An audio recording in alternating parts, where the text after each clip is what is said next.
Hello beautiful soul! Welcome back to my channel. This is Mei Chang Ame from Japan, Kabayan. Capricorn, this reading is for you. October 16 to 31. Tingnan natin. Maraming salamat muna sa among subscriber, new subscriber, cross-watcher, at sa mga bagong pasok dyan. Welcome na welcome kayo sa bahay ni Ate Ay. May maraming salamat din sa nalila. Anak, hindi pwede yan. Maraming salamat din sa nakakataba ng puso ninyong mga comments. At sa mga nagpa-personal reading, maraming salamat po. Kung gusto niyo na energy niyo lang talaga ang gusto makuha natin, all the details for personal reading is nasa baba ng video na ito.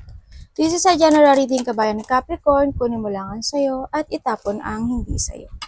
Maaring ito isa vice versa, maaring energy mo, energy ng person mo, o energy ng malapit sa puso mo. Maring nangyayari, or mangyayari pa lang. Use your own intuition, lawakan natin ang ating isipan. Tandaan nyo, marami kayong energy sa mundong ito, kaya hindi ito lahat is magre-resonate sa inyo. Okay? Para kay Capricorn.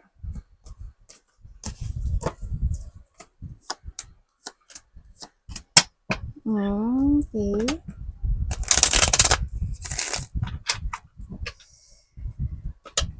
Capricorn.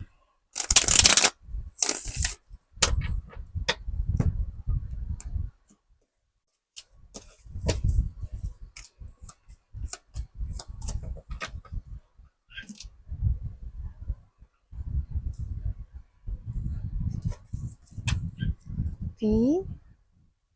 Magkakaroon daw ng peace and harmony, no? Sa nakita ko dito, maaari magkakaroon ng mga pagkakasundo, may mga sitwasyon na maaring maintindihan mo na or magkakaroon ng mga solution, no? Sa nakita ko dito. Mag-ingat ka rin sa mga, kasi may tao dito na mataas yung pride, no? Sa nakikita ko dito. Kumbaga din yung ipinapakita niya lang yung pagiging, ano ba dito? Yung panglabas, ganyan. Parang andun yung, basta mataas yung pride niya. Ang hirap pag ano yun, no? Yan, maybe you are dealing with a lion, Leo, ganyan, no? Sa iba sa inyo. Kumbaga, dito na rin yung sitwasyon na gagawa ka na ng action, no? Maaring gagawa ka na ng action para sa isang peace and harmony, no? Sa nakita ko dito. Yan, yung iba daw dito is masyadong palaisip, no? Sa nakita ko dito. May taong palaisip.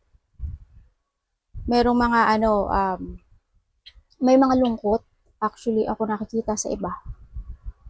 No, siguro natin yung pagkawala ng pag-asa sa ibang aspeto ng buhay mo.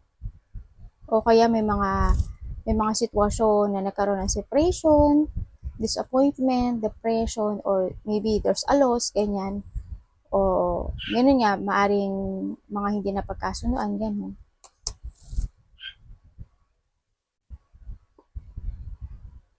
May mga birth on conception of child of enterprises ako nakikita dito. Ibig sabihin, magkakaroon ng mga new ideas or mga pagbabago sa buhay mo, no? Sa nakita ko dito.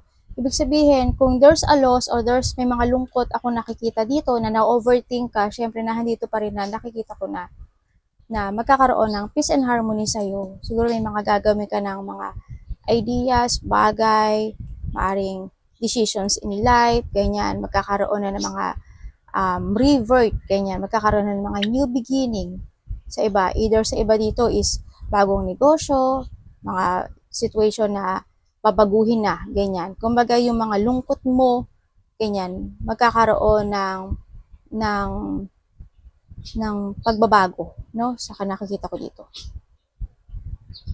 Kumbaga, magkakaroon na ng magandang resulta sa buhay mo. Sa nakikita ko sa'yo, handang yung pagiging very independent person mo, no? Sa nakikita ko sa'yo. Handa din yung you are focusing now sa mga bagong layunin mo sa buhay mo. Sa nakikita ko. Andun yung halimbawa, andun yung pagiging either may pupukusan ka na isang mahalagang bagay sa'yo na bagong trabaho, mga bagong opportunity, kasi we have the script din kasi may mga situation siguro na may mga bago kang idea, na gagawin sa nakikita ko dito sa buhay mo. Kumbaga, handun na rin yung may mga gagawin kang action. Either adventure or kaya there's a fresh start or a beginning na gusto mong gawin or gusto mong ikilos, no? Sa nakita ko to, or actionan sa nakita ko dito. Handun rin yung sitwasyon na sinasabi dito na maghahanap or you are recovering from a difficult na sitwasyon pagsisiyasat sa sarili, paghahanap ng mga katotohanan, ganyan. So nakita ko naman na magkakaroon at makikita mo yung enlightenment. Nakikita ko there's an enlightenment kasi we have a peace and harmony din sa nakita ko rin kasi ibig sabihin, handun yung enlightenment na makikita mo. Siguro na handun na rin yung sitwasyon na maaring iba dito is may mga i-withdraw na kayo or magkakaroon, iba dito maybe there's a retirement or pag-aalis ng isang sitwasyon ng halimbawa kalungkutan kasi we have the sorrow din, mga kalungkutan, siguro ganun, aalisin mo na yon. Kumbaga, handun na yung, hindi ka na dun magpo-focus sa lungkot.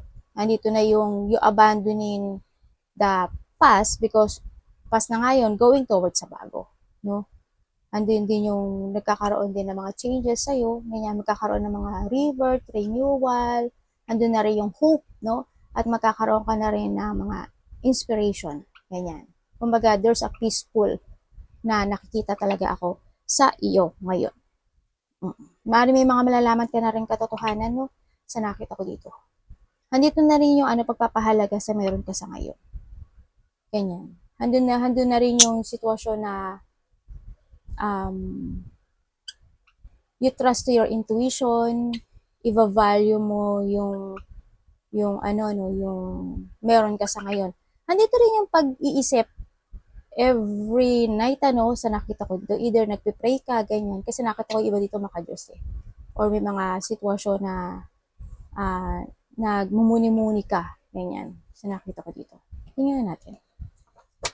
In the past talaga nagkaroon ng mga sitwasyon na na hindi maganda, sa nakita ko dito.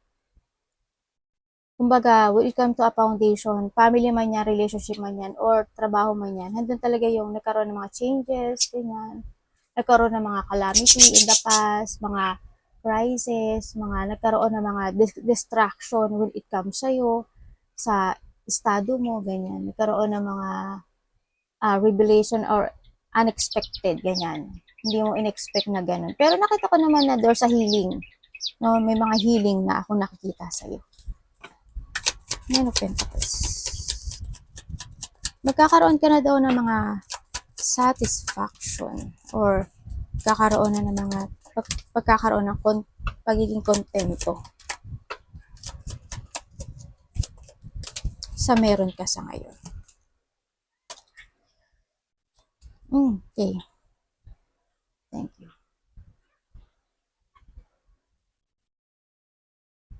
Sa nakita ko dito is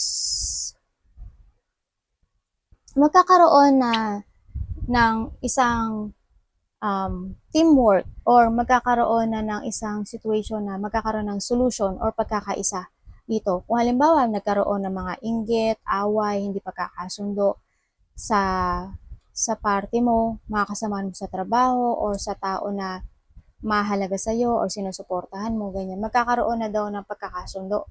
No, magkakaroon ng mga solution dito. And handun din yung sitwasyon na may tao na mag-a-admit na talunan siya, ganun. May makikita siyang katotohanan. Ay nakikita. Kumbaga, aalisin na niya yung boundaries niya, ganun. Kumbaga, handun na yung magpo-focus. Mahal ikaw, Capricorn, magpo-focus ka na sa mga goals mo, no? Handun na yung handun na yung babalik na daw yung confident mo, yung lakas ng loob, strength, ganyan. Handun na rin yung movement na nakikita ko sa iyo. Tingnan natin kung anong pwede ko pa makita dito. Kasi maybe the past, sobra kang na-burn out no? Sobra kang na-drain, no? Ang nakita ko dito.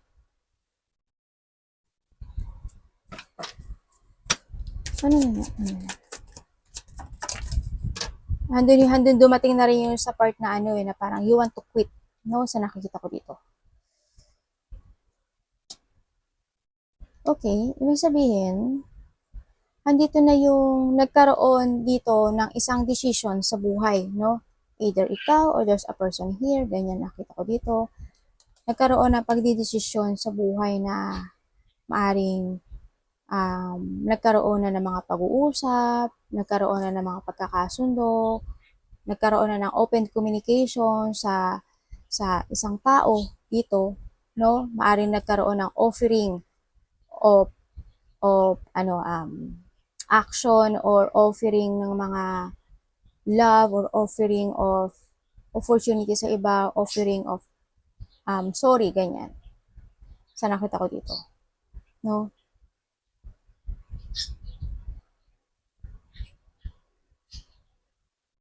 No, kasi nagkaroon daw ng magkakaroon ng pagkakasundo sa nakikita ko dito. Magkakaroon ng mga pag-uusap, kumbaga, dito, sa tao na malapit sa iyo. Iiba dito, lovers mo, asawa mo, ganyan, sa nakita ko dito.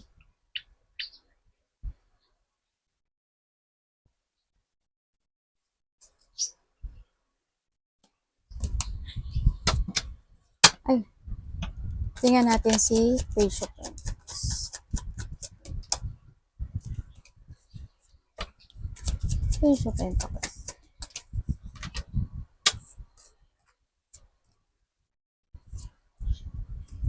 Ano po si ano? Okay, handun pa rin yung ano talaga, no? When it comes sa mga gusto mong aksyonan or nagkakaroon ka na kasi ng mga layunin in life, you take it action. You are focusing and take it action sa iyong creation ngayon, no? Sa nakikita ko dito, sa sarili mo rin. No, andito rin yung sitwasyon na nag-aalala ka sa isang bagay. May mga pag-aalala sa isang bagay na either parang nawawalan ka ng tiwala o nawawalan ka ng kaliwanagan, no? Sa isang sitwasyon sa buhay mo. Halimbawa, may gusto kang gawin na isang bagay na isang opportunity, halimbawa ganun. Pero nag-aalala ka na baka hindi mo kayanin, di ba? Ganun ang nakikita ko dito. Baka hindi mo kayanin yung mga responsibilidad na mas pag nadagdagan pa yun, parang hindi mo kakayanin yung mga responsibilidad na when it comes to trabaho, halimbawa. Sa iba naman sa inyo dito is merong tao dito na parang nakikita ko sa'yo, nag-aalala ka kung maaasahan ba siya or mapagkakatiwalaan ba siya. Ganun nakikita.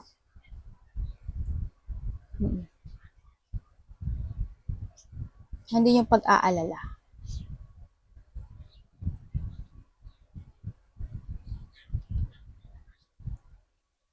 Magkakaroon ng communication sa isang tao talaga. May magkakaroon ng communication.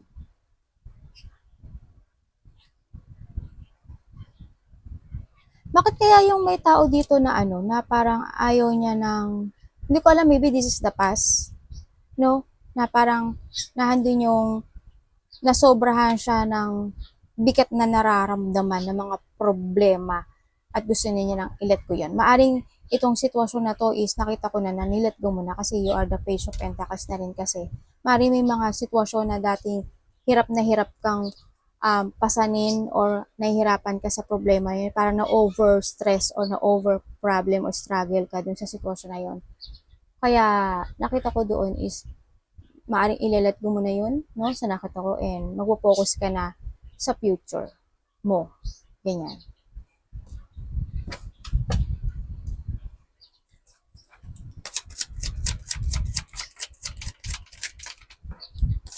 Five of Cups.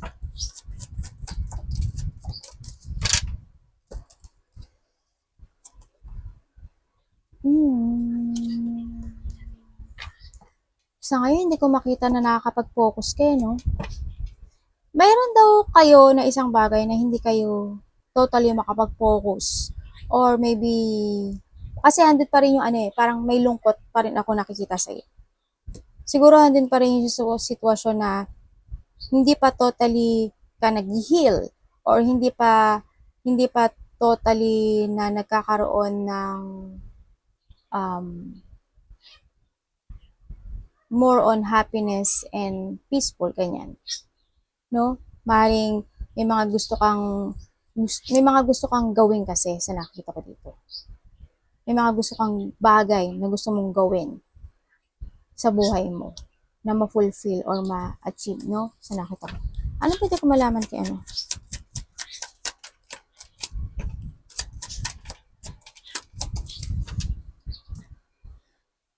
Teka lang. May pupo si mami. Okay. Sa iba sa inyo, na nandito yung may tao dito na nagkakaroon siya ng pagsisisi sa buhay, no? Andun yung situation din na hindi rin din siya makapokus sa mga gusto niyang gawin. Someone want to be independent.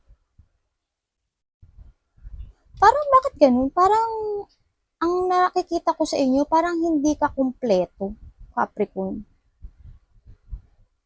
Ayun ang nakikita ko sa iyo, ha.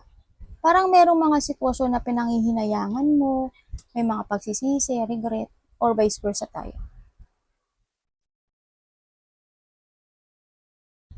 Ganun nakikita ko. Parang may mga sitwasyon na may mga nangyaring wala kang nagawa. Yun.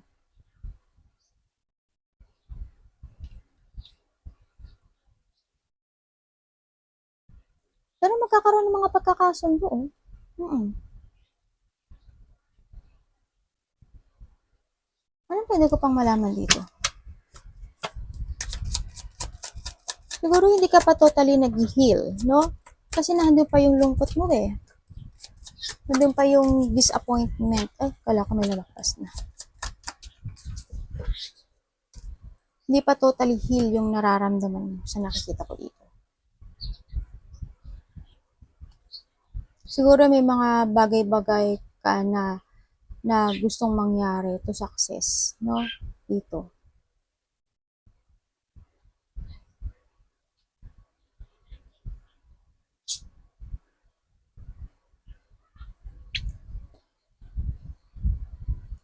May tao nakakausap sa'yo? Or magkakaroon dito ng isang situation na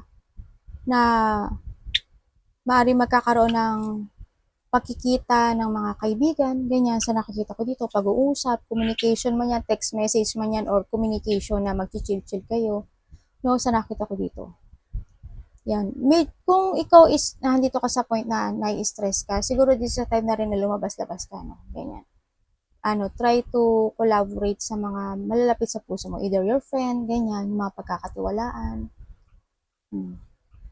Labas-labas ka rin para ma maano ka rin, ano ba to? Ma-relax ka rin sa nakita ko dito para hindi more on na-isolate ka dyan sa situation mo, no? Or maybe may mag-aaya sa'yo, ganyan, na magta-travel kayo or may mga gagawin kayong activity, may mga pupuntahan kayong gathering, ganyan. Baka iba dito, there's a travel, ganyan.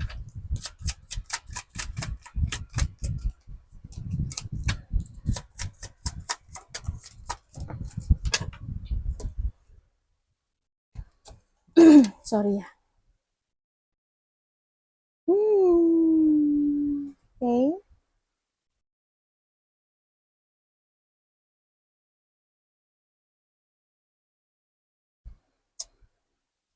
Ba't kaya ganito yung nakikita ko sa'yo?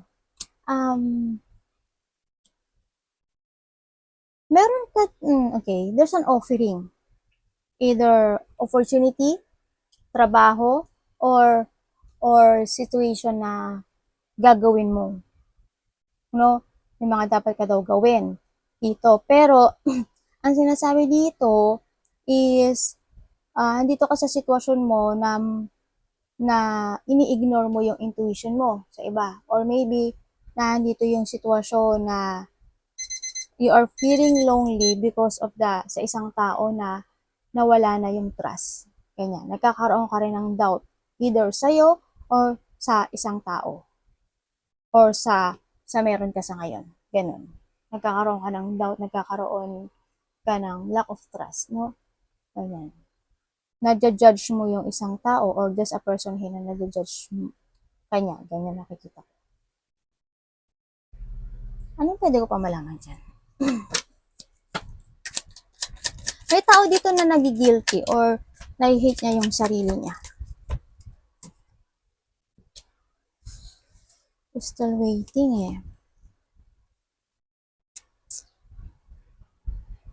Okay, ibig sabihin,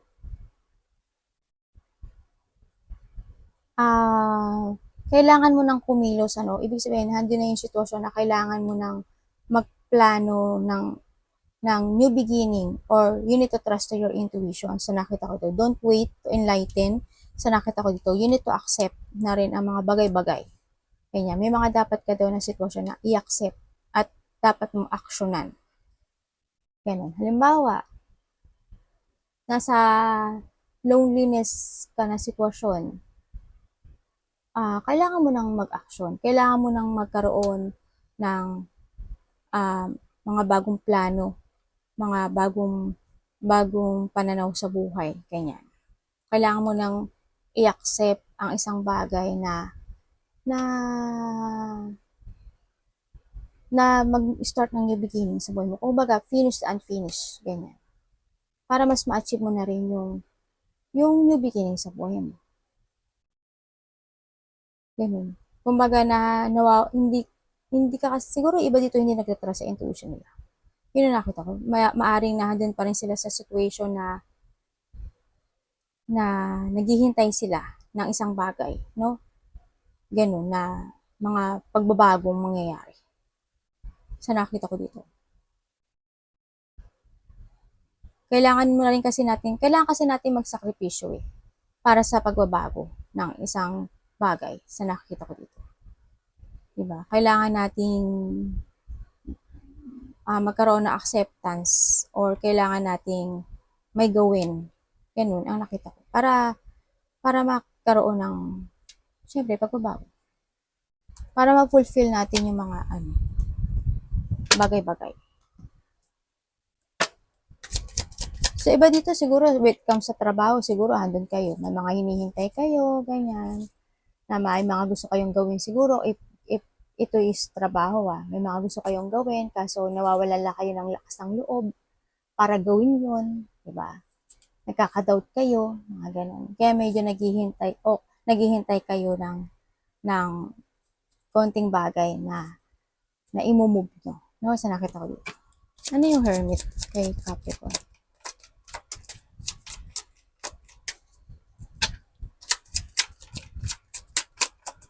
Mamaya hihiyaw na naman yung mga anak ko dyan.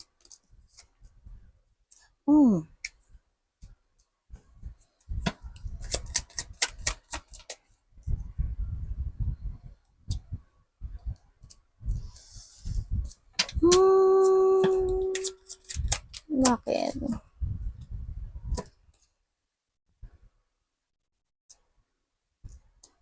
Nandito ka talaga sa sitwasyon mo na, yes, may mga problema doon na magtatapos na, no? Ibig sabihin, naghahanap ka ng situation na hinahanap mo yung resulta or naghahanap ka ng naghahanap ka ng solution para matapos yung mga struggle in life mo, mga problema mo sa buhay. Sa nakita ko dito, no? Yun ang nakikita ko. Kumbaga, handin pa rin yung pagdadoubt, syempre. Pagdadoubt sa isang tao or sa sarili. Ganun, sa nakita ko dito. Handin pa rin yung still waiting or nagkakaroon ka ng option in life, pero nakikita ko naman na hindi ka nawawalan ng pag-asa sa mga mangyayaring pagbabago sa buhay mo. Siguro, maybe iba dito, you're preparing, ganyan. No? Sa nakita ko dito. Pero may frustration or may doubt sa iba. Nagkakaroon ng mga decision making, no, dito. Paghahanap ng mga desisyon, paghahanap ng mga solution. Kung makikita ko to, andito ka sa sitwasyon na nagre-recover ka sa isang difficult na sitwasyon mo sa buhay. Yun na nakikita ko. Yung iba dito, ingat kayo, parang may nakikita ko na may masakit ang tiyan. Yun na nakikita ko. Mm-mm.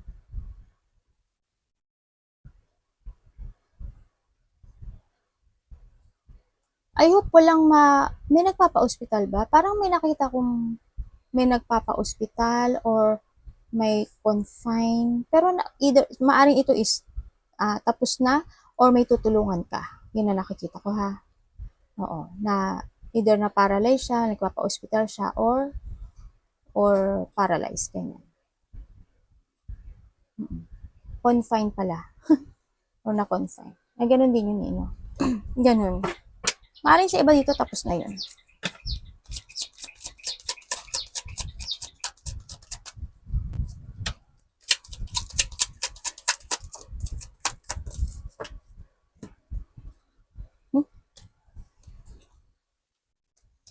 Bakit?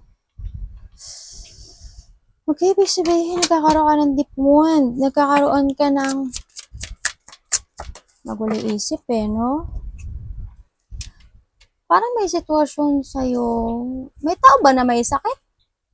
Or yung iba dito may problema sa pera? Either problema sa pera or problema sa trabaho or relationship in a family. Kasi nakakita ko dito parang merong sitwasyon na hindi masaya. May sitwasyon na hindi nag-fit sa'yo. Yung nagkakaroon ng hindi stable na isang relationship. Ganyan, ang nakita ko. Ibig sabihin,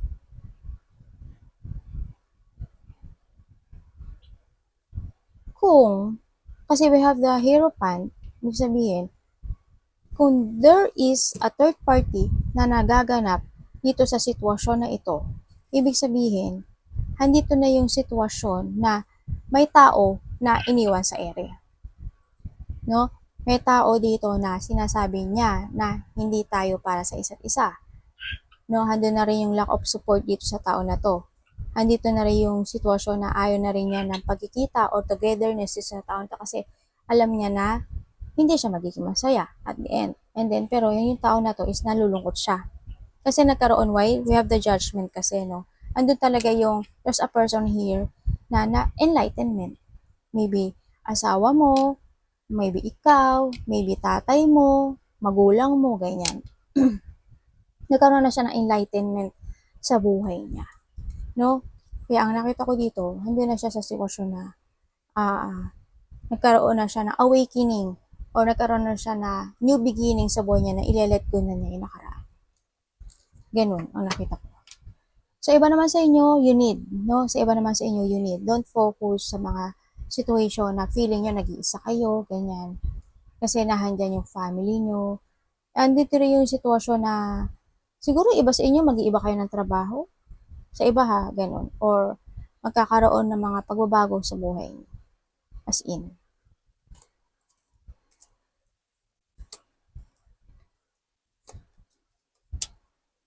Maring halimbawa sa trabaho, ganyan. Hindi ka fit doon, 'di ba? Parang hindi nagiging okay yung sitwasyon mo doon.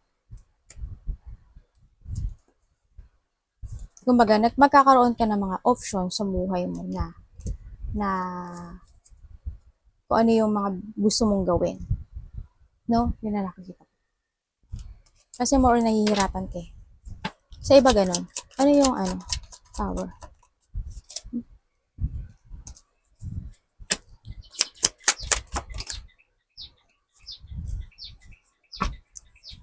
Ano po si ano?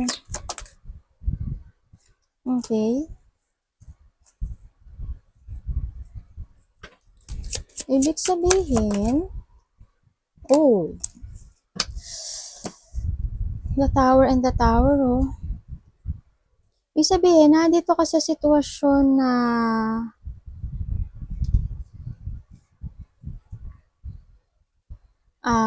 naghihintay ka ng pagbabago sa isang bagay na Kasi naghihintay ka ng growth. Actually, naghihintay ka ng isang sitwasyon na gusto mo nang abandonahin. Ganyan. Gusto mo nang ando yung sitwasyon na parang may gusto kang i-move forward actually. Maybe nagkakaroon ng progressing, Nagkakaroon ng progressing when it comes sa buhay mo, no? Capricorn sa nakikita ko to. Either you're waiting for something, no? Kasi ngayon nakikita ko walang desisyon sa buhay na mailelet go ka, no? Nandito yung napanghihinaan ka ng loob sa isang bagay. Kumbaga may mga sitwasyon sa buhay mo na hindi mo pa siya ma-move forward. Halimbawa, trabaho, ganyan. Siguro hindi ka pa muna totally mag-change ng work or ganun din sa relationship. Ganyan, maaring hindi ka muna aalis sa sitwasyon mo ngayon. Ganun. Kasi nakita ko dito yung pagiging weak mo, no? Ganyan, yung mga balak mo na mag-move forward is hindi pa siya mangyayari. Maaring maghihintay ka pa ng maaring matagal ka na naghihintay, ganyan. Or maghihintay ka pa talaga na ano. Wala pa kasi ako nakitang desisyon. As in, nagiging mabagal lahat ng desisyon sa buhay. Ganyan ang nakikita ko. Gumaga, may mga sitwasyon sa buhay mo na nakokontrol ka. No? Nakokontrol ka ng sitwasyon. Nagiging weak kasi yung ano mo yung energy, no? So nakita ko dito.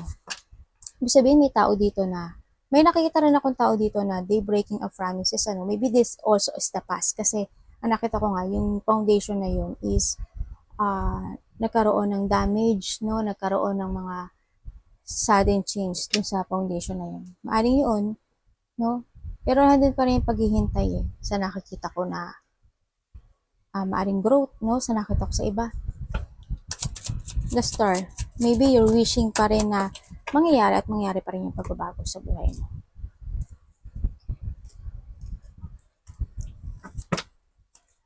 Ano pwede ko malaman dyan?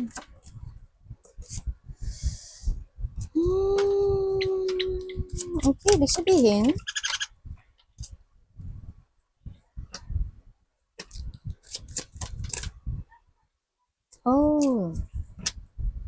okay, very good. Ibig sabihin dito is magkakaroon ng malaking pagbabago sa iyo. Yes, there's a recovery. No, magkakaroon ng recovery, maaalis na daw yung mga stress. Yan. Magkakaroon na ng sitwasyon na magiging okay ang lahat. Ganyan. No? And then, nandito rin yung nakikita ko na there's a decision talaga na mag-i-start ng new beginning sa buhay, recovery. May nakikita rin ako dito na meron ditong isang tao na wala na siyang nararamdaman. Maaaring may mga kinat ka na or there's a person here na kinat na niya sa buhay niya, no? Sa nakita ko dito. Either yung friend niya or yung tao na wala na siyang nararamdaman, ganyan. Friend man yan or tao or situation, no? Sa nakita ko dito. Kasi someone is starting a new beginning dito. Nag-decide na siya na kailangan niyang itama yung mga mali. Yan, no? Sa nakita ko dito.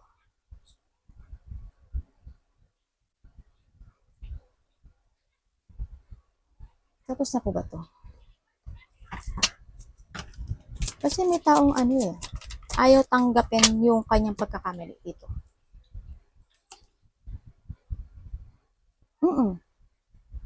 Oh, tapos na. Ibig sabihin, kung may tao dito na they breaking of promises, or maybe ikaw, or someone is breaking up promises dito, nakikita ko dito, there's a reconciliation ako na nakikita dito, or magkakaroon ng fresh start, ganyan, magkakaroon ng recovery dito, no, sa nakita ko dito. Ibig sabihin, they find peace na dito sa nakikita ko dito. Kung maganahan dito na rin yung pagsasaayos ng isang bagay o situation sa buhay niya na may ile-let go or they moving on or nagkakaroon na ng transformation dito. Kumbaga, merong isang sitwasyon na mag-i-end na, no, sa nakita ko dito. And mag-i-start na ng new beginning sa buhay. Yan ang nakikita ko. Kumbaga, you're entering to a new world or to a new you, ganyan, sa buhay mo. Maybe mga new ideas, mga new plan, new action, or new adventure, ganyan, may mga gagawin ka na raw, ganun. May mga sitwasyon na mangyayari sa iyo na pagbabago. No? May nakikita rin ako na na hindi ko alam kung may nagpapa-rehabili or nagpapadoktor, yun ay may nakikita akong ganun. No? Mukhang may nagpapadoktor or nagpapa-rehabili. No? Sa nakita ko. Arigato, namaste, God bless.